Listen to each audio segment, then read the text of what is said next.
This thing's broken me, so I need to leave. And I'd left under this cloud of mental health. I remember just having an absolute meltdown. And I drove up to a car park. I walked to the edge of a cliff. I'm crying. I'm feeling sorry for myself. I'm like looking at myself as a burden on everyone else. Talking will save your life. Absolutely nothing happens without action. No. Hey guys, welcome back to On The Mend. This is a podcast where we look back at life's toughest moments to figure out how we move forward.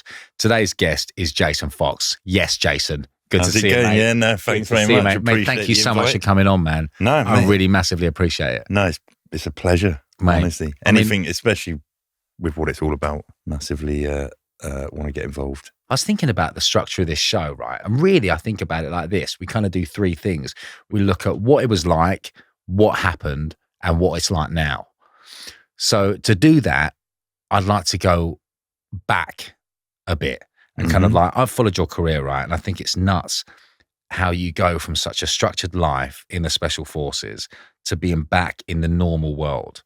You know, I can't really imagine that. My little sister's husband's in the military. He's a military man. You know, like, so everything is fits in with that lifestyle. You know, so it's when you take away the uniform, the adrenaline, the structure, like, who are you left with? That is a good question. I think that's the question that I didn't answer before I left. Yeah. And the funny thing was while I joined the military when I was 16, because I messed school up basically. And Yeah. I wasn't particularly excelling in anything. And it was, for me, it was the only option as far as I was concerned. I did that job for 20 years. And even towards the end, you know, midway through in the end, I was always like, I'm not institutionalized. You hear about, I'm like, oh, he is. These guys that are like so military pissed, for want of a better phrase. And I was like, I'm not like that. Yeah. And then I leave.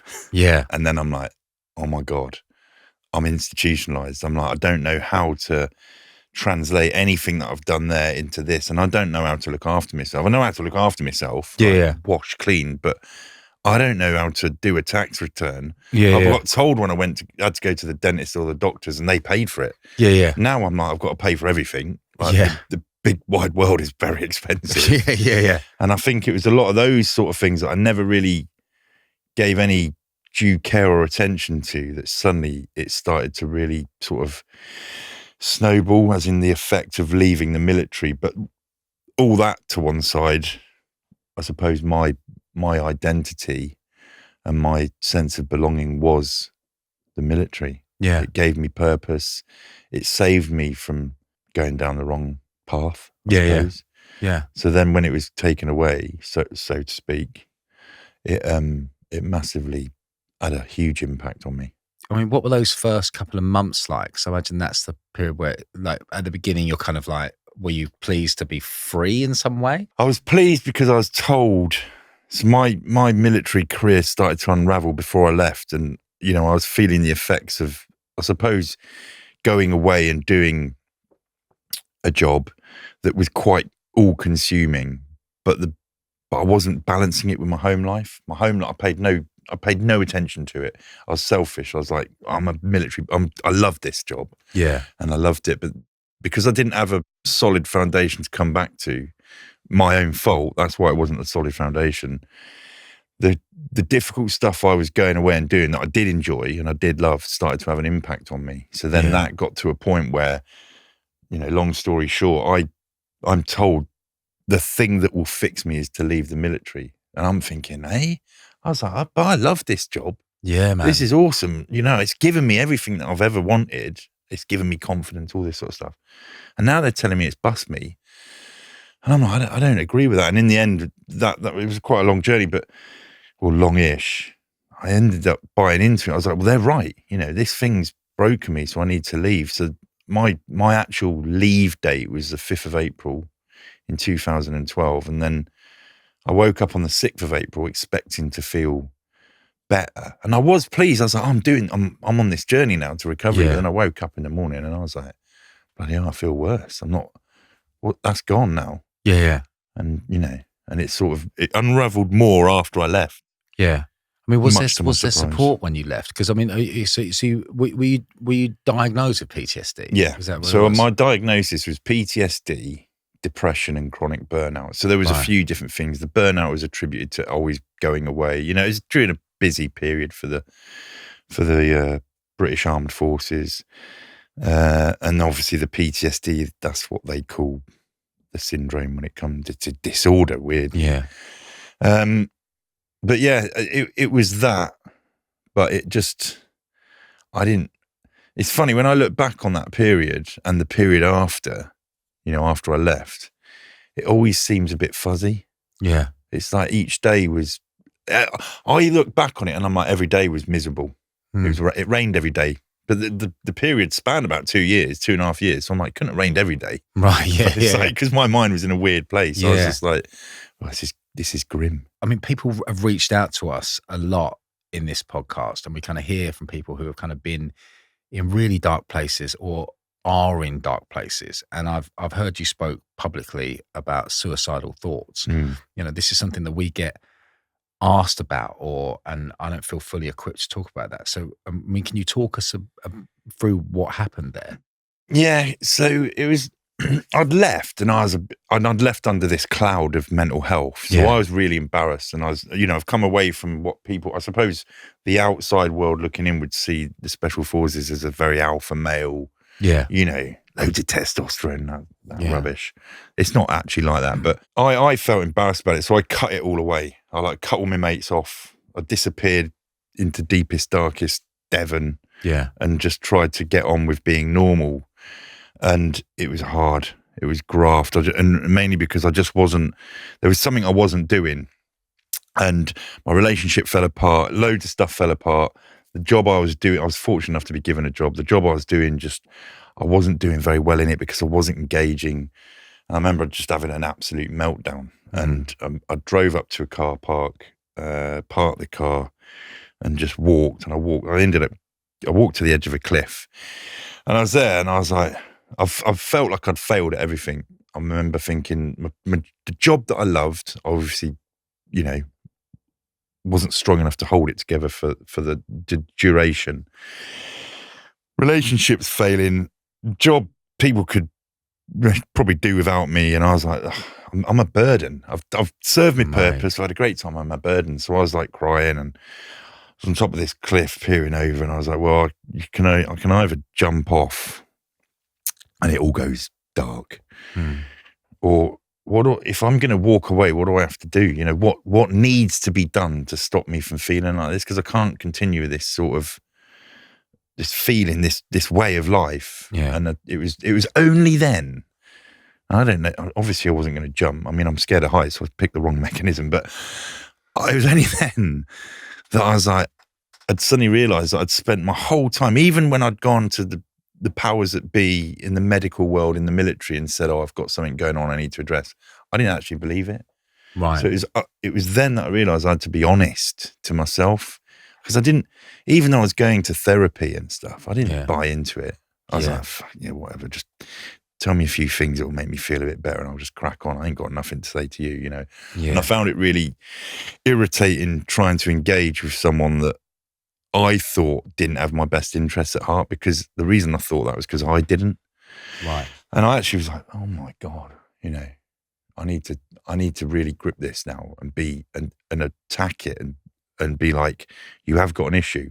You got to admit that, and now you've got to go on this journey. So obviously walked away. But it was the honesty thing. But the thing with suicide, it's really difficult because we as humans are impulsive. We make decisions sometimes, are emotionally driven.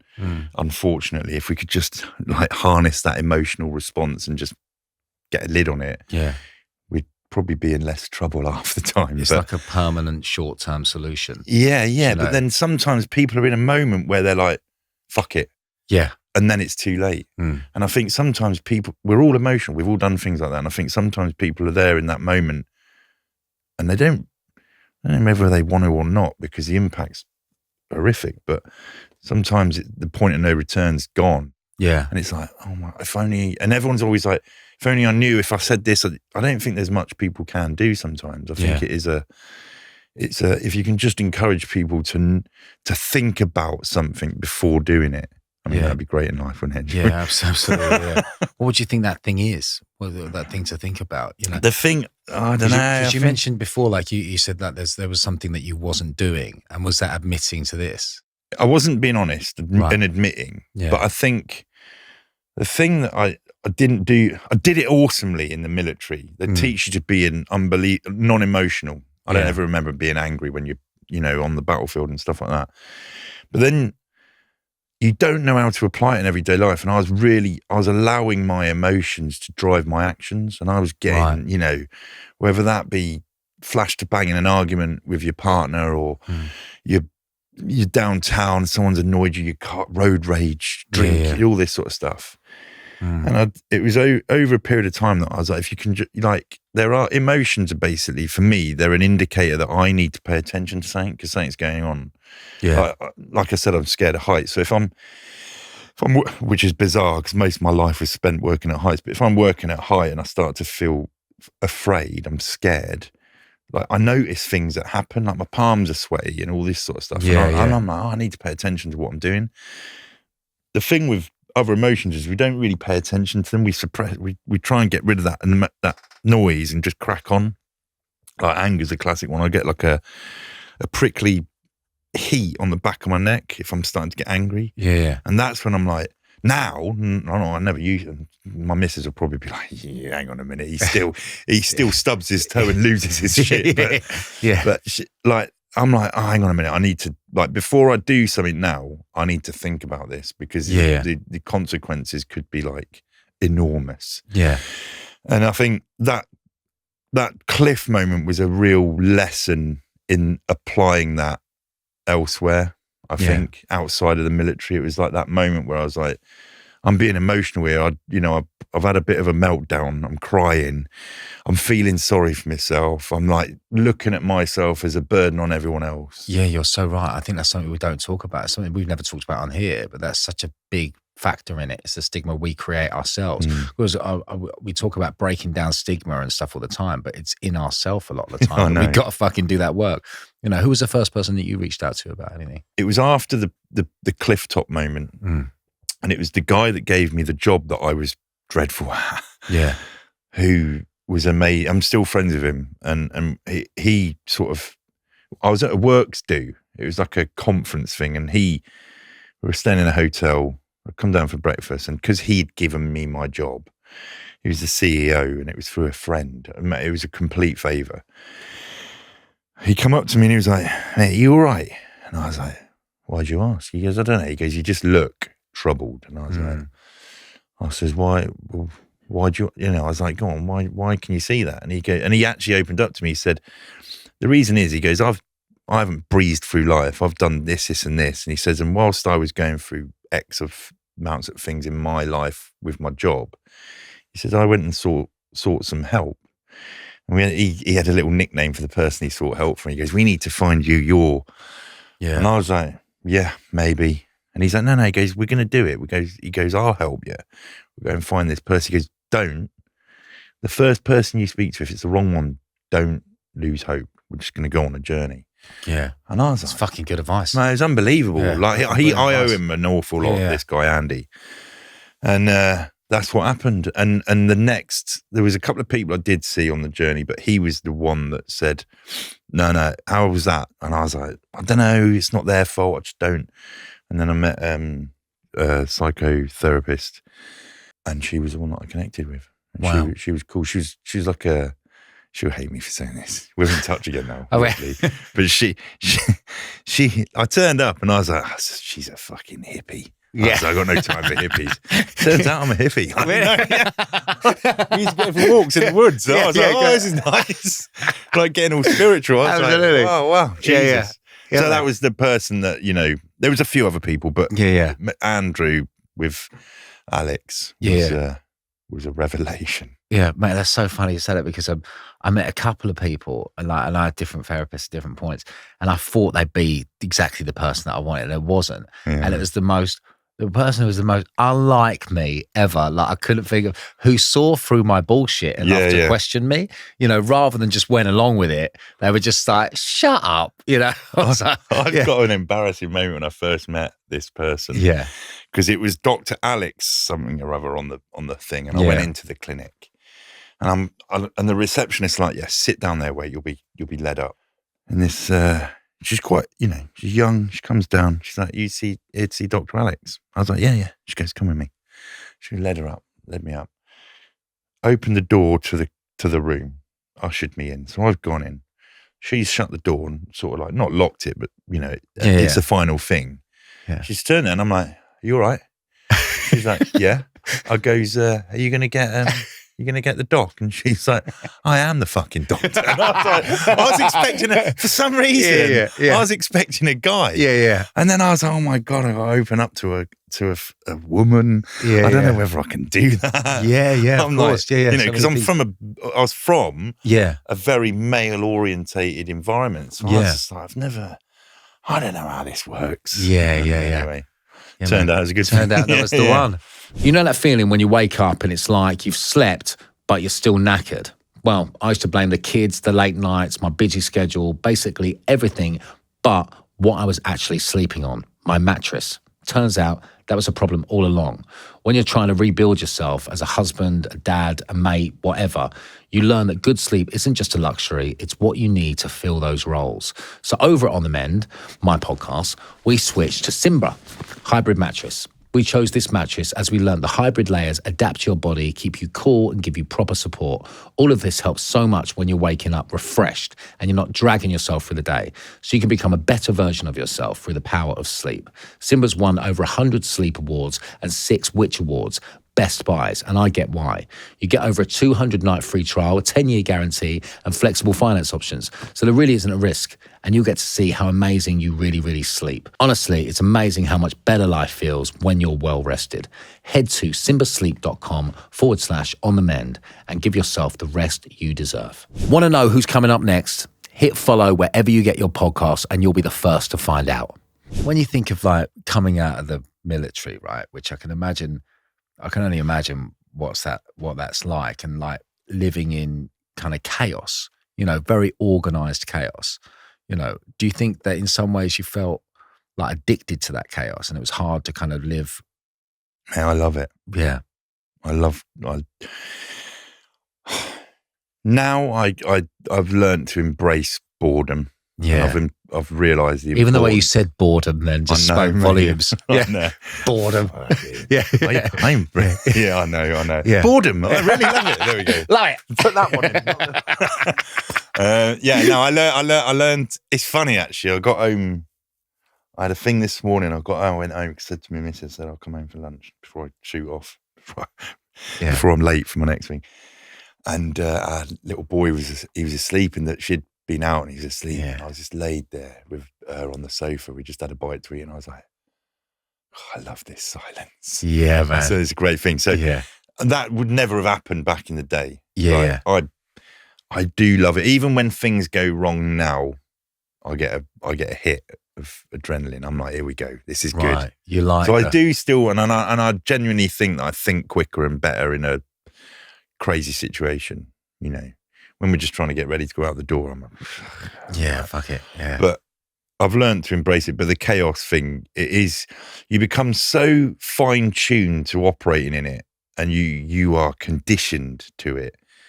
That's why I think it's almost second nature. You spend your life like hyper-vigilant, and you're proud to be able to do it. You're like, we can do this. Yeah. We can operate in an environment that's like absolutely, excuse the word, mental. Yeah. And then the issue is you're not taught to sort of transfer out of that headspace. Yeah. So you'll come home and you're like, hang on. And it is a moment where you're like, what's going on here? And also like, it's only recently that I've realized that doing all that stuff has an impact, like no sleep for long periods of time, operating on fumes when you're going out doing crazy stuff. It has an impact then on your internal, like what's going on internally, hormones and all sorts. And I'm looking back on it and I'm like, we must have been like coming away from like a 6-month tour. We must have been not just drained energy levels, but all your hormones, everything that's going on in your levels in your body must be so out of sync. Absolutely. And having an impact on your head. Yeah. But no one ever thought of it. Because you're living in cortisol kind of stress. Exactly. You're living in that. And then it's like, how do you... Your brain's been rewired. I read a few things on it, and it doesn't go for like special forces soldiers either. Yeah. It can be anyone, like doctors, anyone that's in any job really. But you have a thing called they call it now, it's an American did it, called operator syndrome. And all that's happening is, say for instance, you're constantly doing something on the edge, cortisol levels and all this. Your brain's just rewired itself. It's rewiring itself over time. It's not necessarily PTSD because you're used to doing something. But what happens then is when you step away from that, your brain subconsciously is like, ah, where's that hit of adrenaline? Like it's 3:00 in the morning.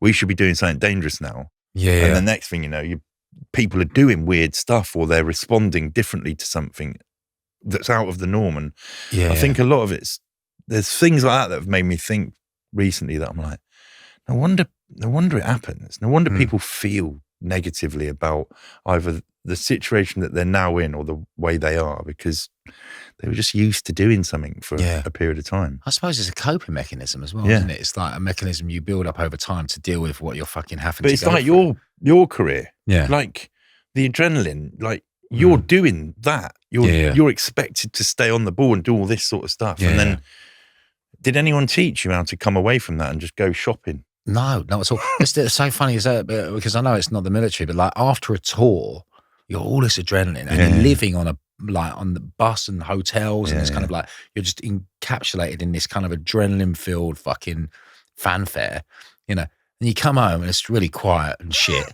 You're just like, it's quite a come down. Do you know what I mean? Like, you don't know what to do with this. Like, I always find that first couple of weeks coming home really weird, and I'm a weird person to be around because I'm like, I'm trying to act normal, but I'm not. Do you know what I mean? I'm like, I'm so pleased to be home. Am I? I don't know, because I was so looking forward to coming. But you're home. allowed to feel like that's the thing. Exactly. But no one's told you that. It is exactly like the military, and like my missus now, like I'll go away, and it won't ever be for as long as I used to. I'll go away, and it's full on, go away and do bits of work. And she now is like that. You can just have she's like, you come home and you're just so quiet. I'm like, I don't want to be quiet. But I think I need to be quiet. I'm just balancing out how I feel about this whole thing. And now I come home and there's a baby there, and I'm like, I don't want to start stepping on toes here. And sometimes I catch myself going, oh, have you thought about it? And she's like, you telling me what to do? And I'm like, have you noticed? I've been doing this for 3 months and you've been fucking gone. Exactly. I mean, it feels like, right, so you've faced everything the military can throw at you, right? And then you become a dad. I mean, what did that bring up in you that you'd never really felt before? This is our first kid together. It's hers. It's been phenomenal. It's been awesome. I found it, I wouldn't say easier. That would be a lie. I found it more enjoyable. Being a bit older, being a bit more grounded, I think. This time around, has it kind of changed the way you feel about being a man? I think the last few years have made me change the way I feel about what it means to be a man. Yeah. I think I want to, so for me, I'm driven to keep myself in reasonable working order because I want him to have a great time with his dad and his mum. I also want him to become a person that understands people and has got empathy and all this sort of stuff. And I think my old man, I've got a good dad. I've got a good mum and dad, and they did a good job, but it still wasn't something that was, I still sort of had to work it out for myself. And I want to help him more in that respect. I want him to understand that I was never told that vulnerability is a good thing. I was, I joined the Marines at a young age and just was like, I need to grizz, just head down and get on with it, which has its moments. And I believe that we need resilience and we need grit. Yeah, absolutely. But we also need to know a little bit. We need to understand empathy. We need to understand others. And I want to, it's changed my approach in how I'm going to project to him what being a man is. After being through what you've been through, right? Like, so if you think of coming out of the military, everything that you kind of went through, do you think that's affected the way you father? Yeah. Yeah. Yeah, 100%. Yeah. Over the coming out of the military and then having this period where I've almost lost it all because of my own decisions, but then also, learning how to be a different person, same person, that's developed is a better way of saying it. Yeah. Doing the stuff that I do with work, it is definitely, I hope, shaped me to will become and are being a better dad, a better person, a better husband. Ever feel like you're burning the candle at every end? That was me on tour, back-to-back shows, brutal travel, barely any recovery time. And let's face it, I'm not 25 anymore. I mean, my body was like, mate, what are you doing? So before the next leg, I switched things up and started taking Vitals by Heights. Just 2 capsules a day, packed with 20 essential nutrients for brain and body, omega-3s, B vitamins, D3, all the good stuff. I mean, Heights has massively transformed the way I tour. I used to have trouble sleeping, not be able to fall asleep, be wide awake for hours, or fall asleep, wake up in the middle of the night, not be able to get back to sleep, then have to do a whole new day the next day, feeling pretty groggy. Vitals has changed that for me. This isn't some gimmick brand either. Heights is formulated by doctors, backed by science, and trusted by elite performers. There are literally thousands of 5-star reviews to go along with it, right? If you want to simplify your routine and feel your best, head to heights.com/OTM and use the code OTM20 for 20% off your first subscription. Trust me, you'll feel the difference. I never used to be like, I was quite, I was in the military, which sort of demands a bit of selfishness. I think that's a get out of free jail card, actually. It doesn't. A lot of us felt that I think we were so shallow that we needed to pretend to ourselves that it required us to be selfish. Because I've got mates that have done that job and aren't, and they've got the same partners and all sorts. So I'll take responsibility there. But over the last, I don't know, decade or so, I've become someone that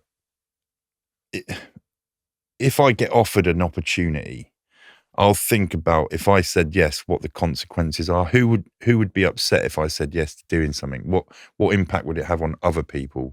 Yeah. And I think that the thinking like that has definitely helped me be a better father, a better husband. Maybe I wasn't as mature even though I was doing a very mature job and doing it at a high level, maybe outside of that career, I wasn't. I was, in fact, I know I wasn't. I was being a bit of a tearaway, to be quite honest, and not really thinking about the impact of choices, which is a shame, but it is where I'm at. So, when you think back to that time, right, and like a lot of people that listen to this are kind of on this journey, and they're kind of like, they're realizing something has to change. They're making a big change. They're kind of getting into looking at or addressing what's going on with them right now. Like, what did rebuilding actually look like for you on a day-to-day kind of level? Again, it hinges on that moment, the cliff, but there was a lot that changed in that moment, and it was the realization that the graft I'd put in before to do stuff that I wanted to do needed to be intensified tenfold, and then channeled into me becoming. Weirdly, I became this negative person, and I needed that to change. And it doesn't just mean you go, oh, I'm positive, because it just doesn't work like that. And then you think it does, and then you're like, oh my God, this is going to be graft. But then the realization that it is going to be graft, and you're like, right, what does this mean? And I think a lot of it was almost not rewiring, but brainwashing myself to being, right, be positive, think about good things, like attract good things. Go and don't sit on your ass waiting for something to come to you, expecting that the world owes you a favor. Go out there, put yourself out there. And so that's what I started to do. And I think it was that approach to things, go out there and look for things that I enjoyed personally, and what was my new meaning, what was the new why. I had the opportunity, I was lucky, I've got good friends, and I think it is a mixture of good friends, but also projecting the right attitude to those friends for them to say, mate, I've got something going on, do you want to be a part of this? And then you do well, and then you got an opportunity to go on an expedition. That was it was a life-saving thing for me, because it sort of reignited in me the stuff that I loved about the military without the stuff that I didn't love. And so that was another sort of band-aid. Yeah. No, more than that, it was a proper fix, you know. Yeah, mate. But yeah, it was a real, I think people think it's not just about saying I've got a problem. You've got to then realise that there is some graft to put in. Yeah, there's some work that needs doing. Absolutely, nothing happens without action. No, you know, and like, and a decision is made, and it's like, are you willing to take the action or not? Yeah, you know, and then it's about putting the fucking graft in. Yeah, you know, which is scary before you start doing it, but then you will always look back and be appreciative that you did. Massively. You know, and the other thing is when after you've gone through it, you got to the point where you have, it's a bad phrase, but brainwashed yourself into being positive. You're like, even then things are going wrong, I'm like, nah, it's good. It's all good. Not, and I don't mean it in a toxic way where you're like mugging off things that genuinely need addressing, but you're in a place where you're like, I'm in a good place. Once you've done that, you look back and it's not actually that difficult anymore. And the things that you thought were hard work are then sort of like second nature. Yeah. Like, you know, I don't know, it's just, That's exactly it. like it's that thing, this too shall pass, you know, whatever you think is difficult and horrible, it will get easier. Do you know what I mean? Like, it just does. You know, like, apart from fucking ice baths, I still can't stand them. You know, I try, but I can't. You know, I mean, do you chat to your mates now, like about stuff? Like, do you have? You quite open to talk about things? Yeah, we like talk. Yeah, we do. It's like, I was just with one of my mates early. We went and did something. We were doing some work anyway, and you know, we still catch up. How's it going? His youngest son's about to leave home. Right. You know, he's not finding it difficult, but he's like, hey, me and my missus, that's what we do. That's a fucking weird house all of a sudden. Yeah. And they're off gallivanting around the world having a right laugh. And he's like, what now? And I'm like, man, you're allowed to feel like that. It's cool. You know, absolutely. It's always the thought of, I think, talking about opening up to people and kind of chatting to people, like, I've never regretted it ever once. You know, I maybe chatted to the wrong people at the wrong times at certain points, but I've never regretted that conversation, you know. But it does seem so scary sometimes to first open up to someone. I mean, for someone listening here that's like, doesn't really know how to kickstart that conversation with their friend or their loved one, like, how would you recommend they go about it? Everyone thinks that there is a dark art to overcoming, you know, poor mental health. Yeah. And there isn't. It's talking. Like, talking will save your life. Yeah. It will make you a better person. It will make you a happier person.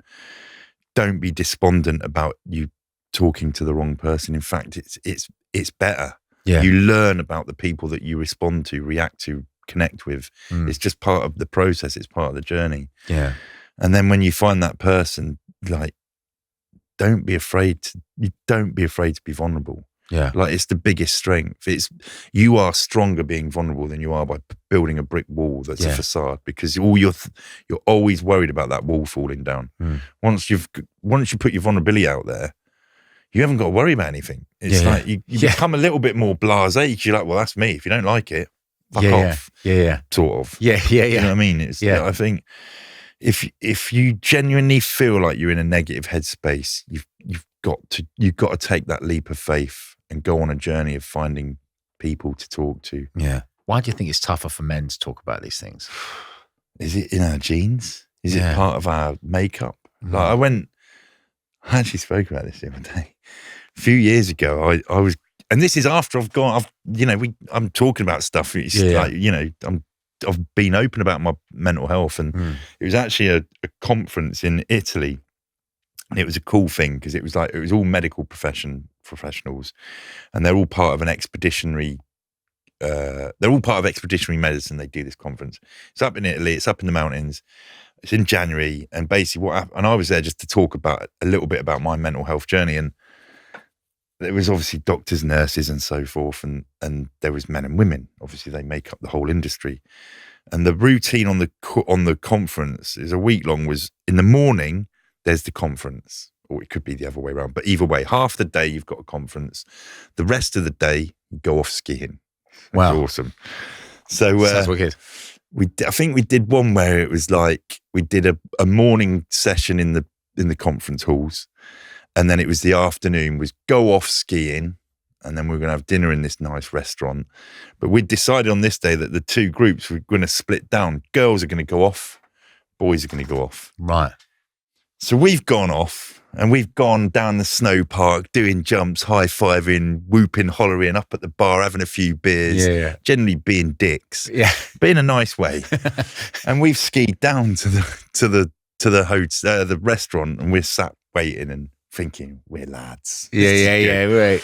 Girls have come in, so they've come in. They're a little bit later. They've come in, sat down, and that was it. They were like, what you lot doing? We're like, we were at the snow park. We jumped, hurt myself. Thought we were great. Went and had a hot toddy, a few beers, all that sort of stuff.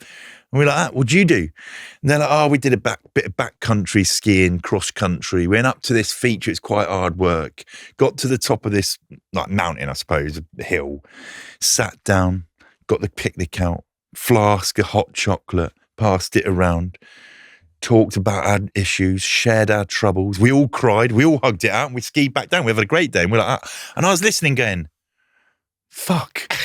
I was like, that's where we've got it wrong. That's where we got it wrong. wrong. We're too filled up with like stuff that makes us want to go and do stupid stuff. Absolutely. We forget about the bits that are quite important. Yeah, too right. We also have lots of people who listen to this podcast who have got loved ones that go through stuff and they don't know how to help, right? This is where I fall down. I'm like, I find it really hard to kind of talk about this because I'm always a fucking one who's in trouble, and what did you need from your loved ones when you were in the thick of it?